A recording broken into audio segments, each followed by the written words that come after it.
So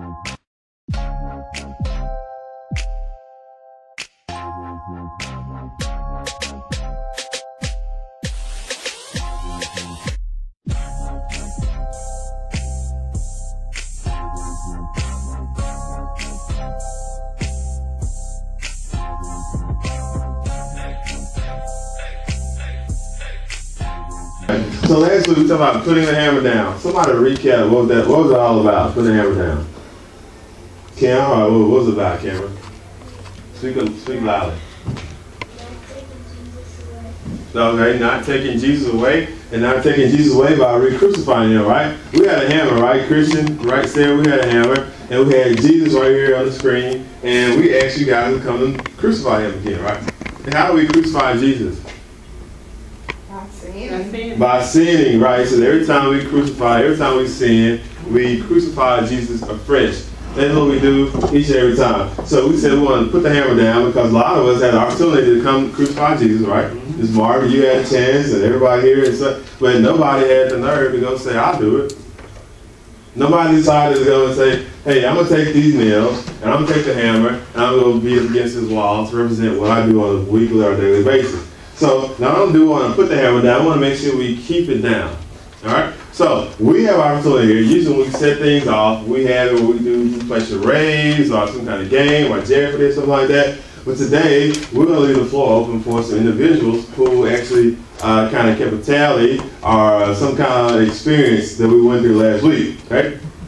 So we're going to have a microphone here for a brief moment. You can come share how things went. Because we asked you to do this. We asked you to keep it personal, all right? So we said, what sin am I trying to avoid? Now, if you have the nerve to come here, we're going to say, well, I want to avoid doing X, Y, Z. We don't have to hear the specifics of it.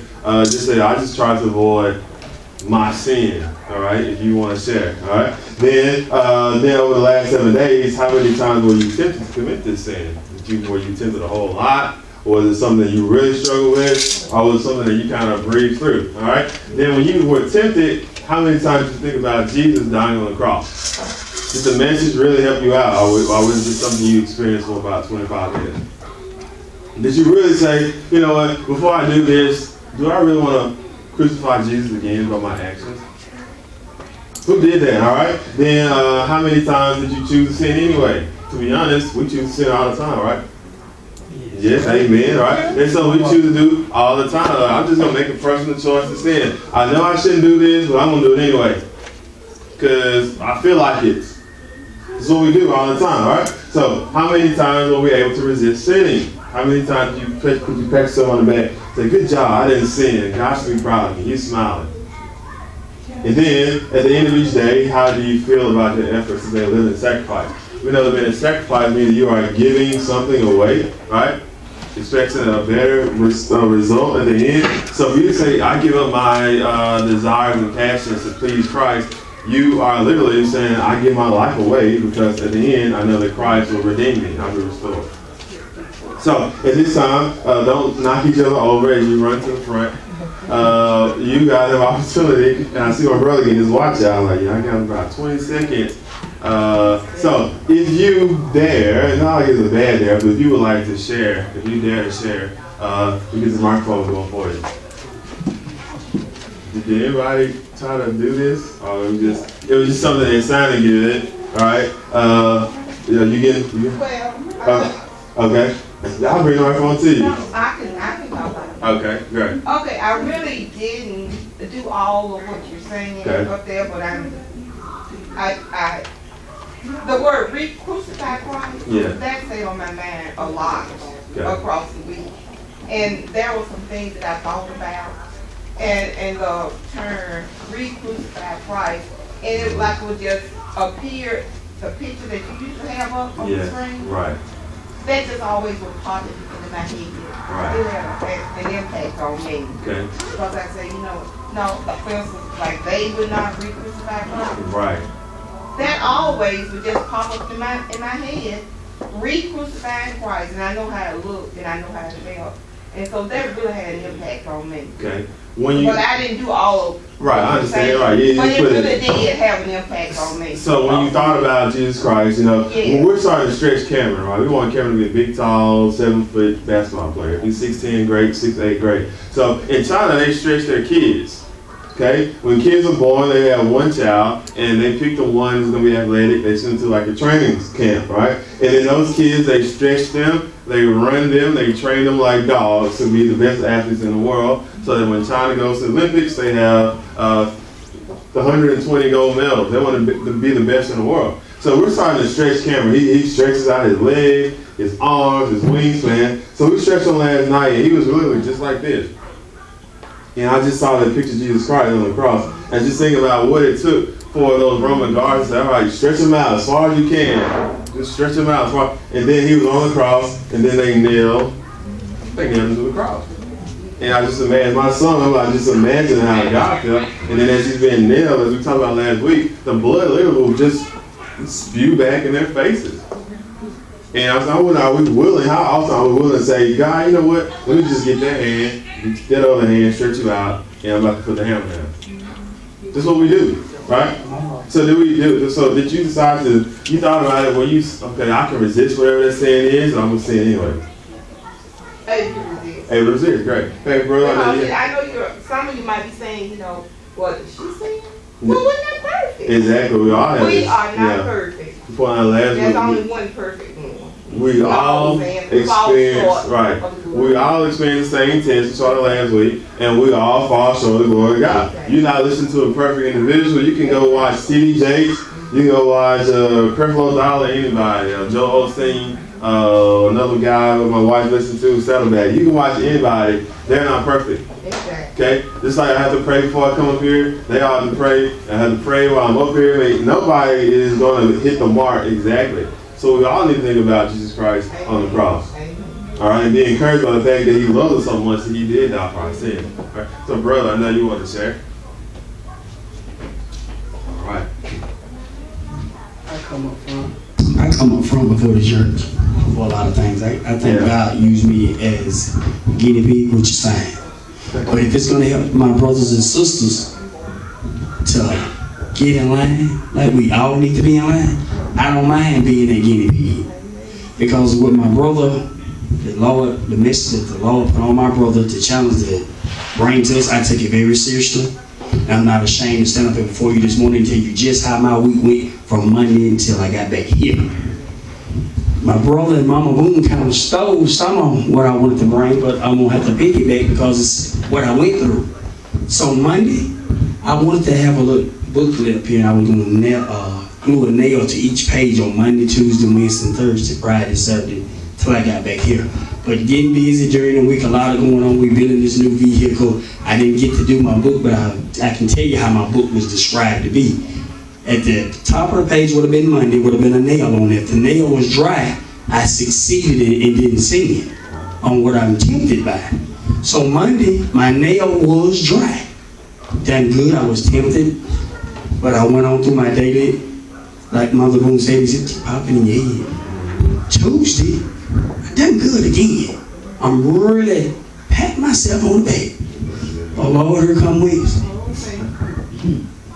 Do you honestly think I was going to make it through a whole week and not see it? We are not perfect, and that's why I'm standing before you today. Wednesday was a bad day for me because do you know or may not know, a liar can't enter the kingdom of heaven. Right.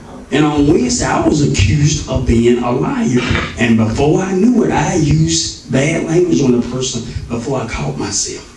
Because I don't like being called a lie when I know I was doing what I was supposed to be doing. I'm keeping it real because heaven and hell is real. It is, yeah. So you need to know I made a mistake on Wednesday and used language that I don't usually use, but I used it on Wednesday because I was called a liar, which I wasn't.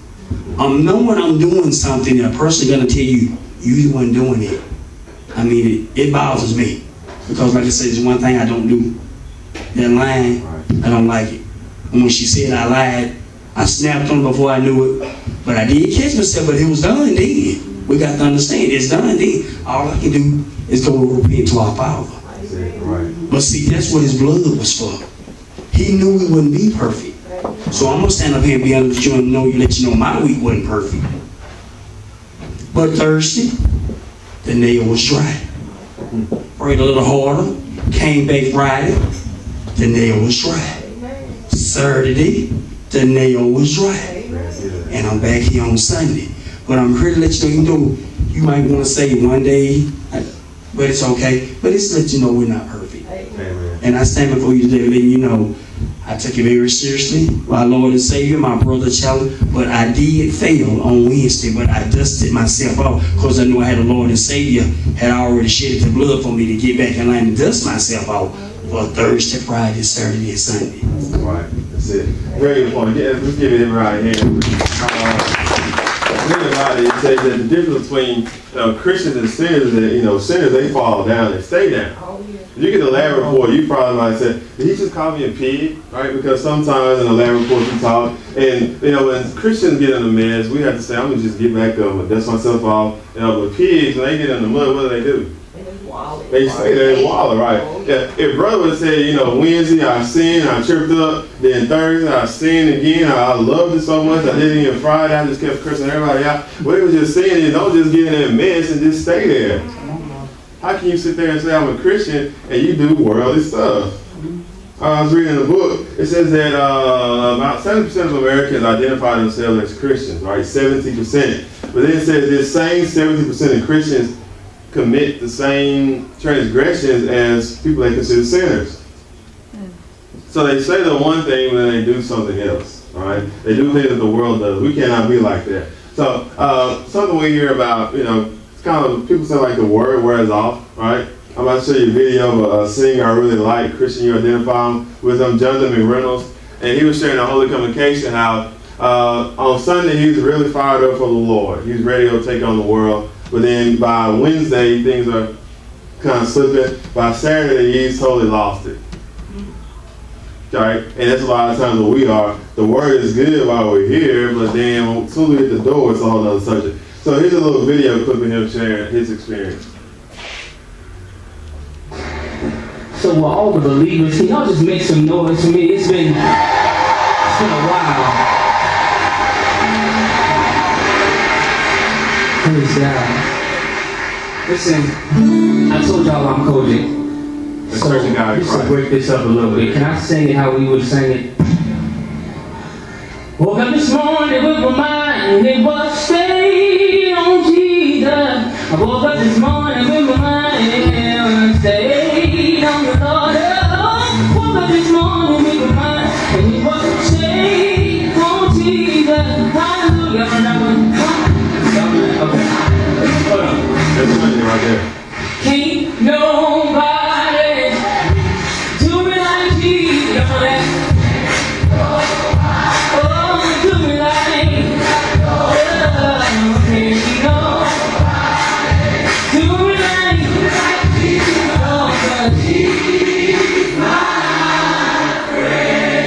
I'm gonna stop because I don't want anybody to pull out a tambourine. That would kind of mess up everything.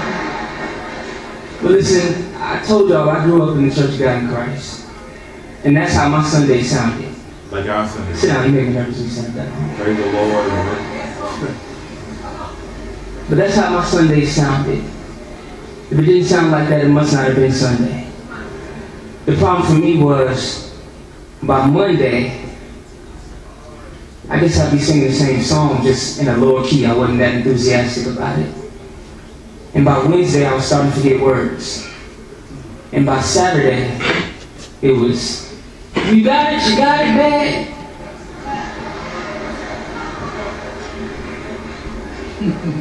Somebody got it. Even though my suit and my tie said, Jesus, my heart said something else. You got it bad. When you're on the fence, it takes nothing to push you back. And you got it bad. When just one bad day could send your whole life off track. And oh, you got it bad when you think that you're safe, but your walk ain't talk never has to change. And oh, you got it bad when you think life in Christ is just a Sunday thing. No, it's the rest of your life. Wow. Okay? That's how we are, right? Here's this guy, he's anointed, holy singer, he's selling all kind of records around the world, big time star now. On Sunday is, oh, I'm just fired up, he's ready to take on the world.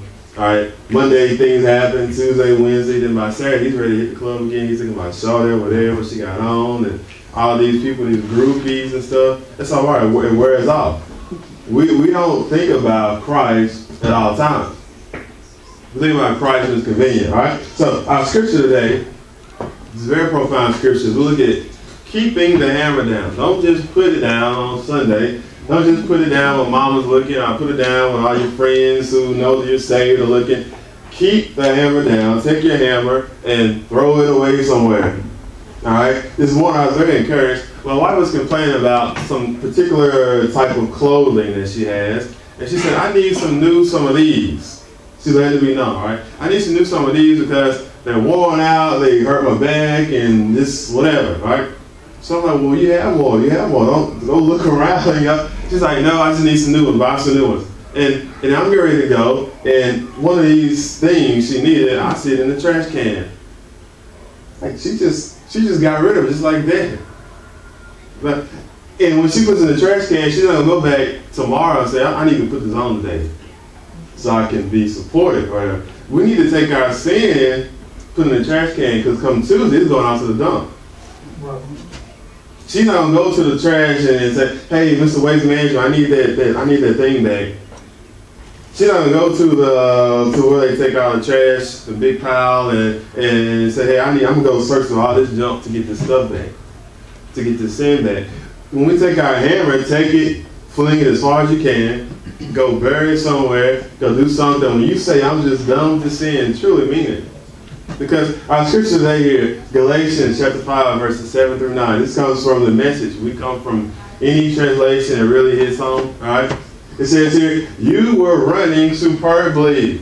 Superbly, that adverb. How are you running? You were running really, really well. On Sunday, you were doing a great job. Alright? When you first got saved, you were awesome. You got baptized. Ooh, you telling everybody about Jesus Christ. Oh my goodness. All you ever talked about was Jesus. You were doing a great job when you first started. Superbly, awesome, kudos, thumbs up, way to go, keep it up. They said, who cut in on you? What happened? This is what they said. Who cut in on you, deflecting you from the true course of obedience? Obedience is better than sacrifice. You can come here and do all you want to, but if you're not obeying God, I'm so sorry for you. God is not pleased. Obedience is one of the two types of sacrifices that God does not despise. You'll read it in Psalm 61, all right? At the David and Sim Bathsheba, he says, God knows only two things you do not despise is obedience and a contrite heart. Meaning, I'm just willing to do what you say.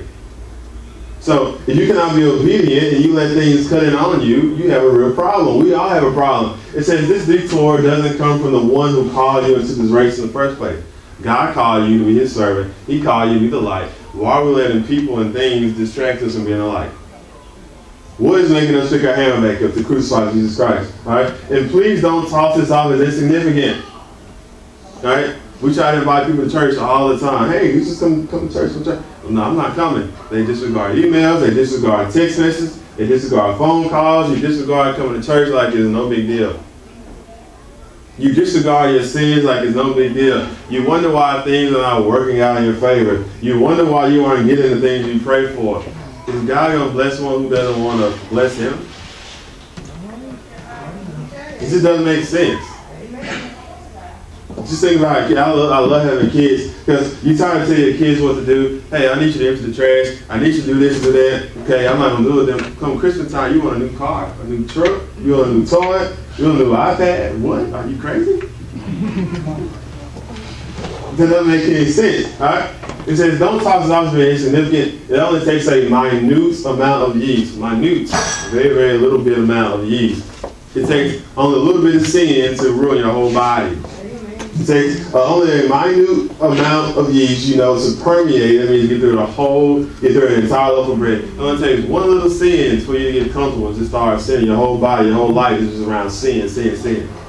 That's all it takes. All right. So as we keep it personal, who or what made me?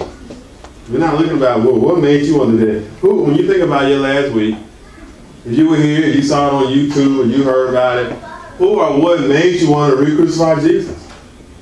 What was it? I know it might have made you, tick you off, you got called a liar, she might have looked great, you might have done this, but you might have said, how can I forgive you? It's been so many years, or how can I, whatever the situation is, who or what made you say, Jesus, just get back on that cross one more time. Get back on the cross. No, be still now, don't make this too difficult for me. Who or what made you want to re-crucify Jesus? All right. The next question we want to know is, was it worth it? Was it worth it? How do you think? How did it make you feel to go back into that sin? And then when it's all said and done, where you're like, yes, I'm so glad I did that. And then the spirit of conviction and righteousness charge you like, I can't believe I did that. Well, I can't believe I just let God down for just a few seconds of pleasure, for just a few minutes of pleasure, for a quick high, just so somebody would say they love me, or just so I can just feel like I'm net, all that in a bag of chips. Just, why did I do that? Why do I keep going back in this same old cycle where Jesus knows, like every time, every other day, every other week, he knows exactly, all right, I got to go back on the cross. I know exactly what time of day it is. She'll get tempted to do this. Let me get back on the cross. Let me just lie back down here. All right, put the nail in right here. He just knows our weaknesses. He knows when Satan comes and say, all right, you shouldn't even, come on, one more time. You get your life together next week. Go to church Sunday, get a good word, get your life together then. Don't worry about it now. Just live for the day. All right? But we need to stop saying, I'll do better tomorrow. I'll do better next week. Tomorrow is not promised. We never know when our time is up. So we have to say, was it really worth it? So we look at getting the yeast, right? Under Armour, they used to do this advertising thing where these kids would come on, or these athletes, and so we must protect his house. Y'all remember that? They had the football gear and had the Under Armour on, right? So we as Christians have to make sure we have the right type of armor on. And here's why. When we let these evil spirits, we put the hammer down on Sunday, all right? And guess what happened? All right, Jesus Christ himself says this in Matthew 12, 43 through 45. When an evil spirit comes out of a person, it travels through dry places looking for a place to rest, but it finds none.